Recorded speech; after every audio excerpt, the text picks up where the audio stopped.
Jangan bimbang, Mabel. Saya akan selamatkan awak dari zombie itu semua. Tolong! Bertahan!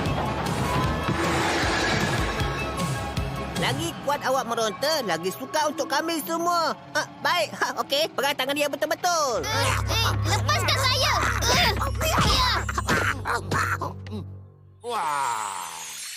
Sebenarnya apa yang dah berlaku ni? Diva, Norman sebenarnya sekumpulan orang kerdil dan mereka memang jahat. Rambut! Orang Kedil? Saya benar-benar tersilap.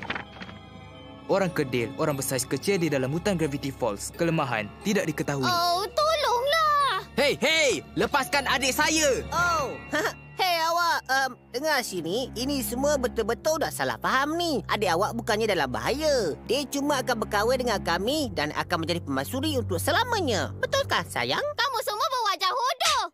Baik, awak serahkan dia sekarang! Awak ingat yang awak boleh halang kami, budak? Awak tak tahu lagi kemampuan kami ni. Orang Kedil adalah bangsa yang sangat kuat.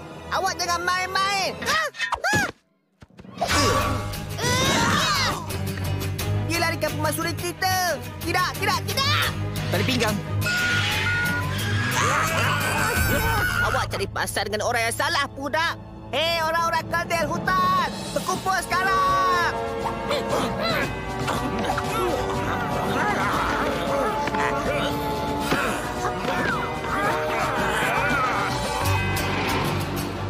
Cepat lari sebelum mereka kejar kita. Saya tak akan bimbang tentang tu. Awak nampak kaki kecil mereka?